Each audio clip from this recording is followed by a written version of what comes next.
Hi teachers and staff. Let's walk through how to post and share announcements in the staff portal. It's simple. First part is creating announcement. To begin, head over to the navigation menu and click on Communication. Then click on Announcements. Next, it's time to write your announcement. Start by entering the title right here. Then compose the details of your announcement in the text area below. To make your message clear and engaging, you can use the formatting toolbar to customize your text.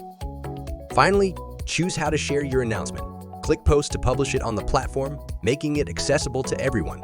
If you want to target specific groups or users, select Post and Share to send it directly to them.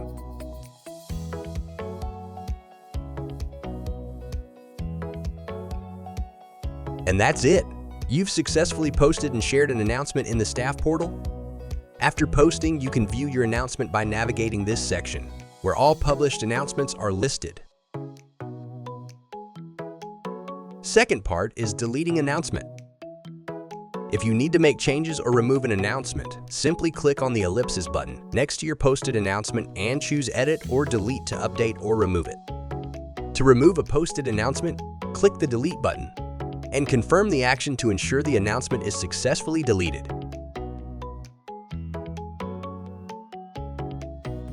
Simple, right? I hope this helped. We'll catch you next time on ilerno.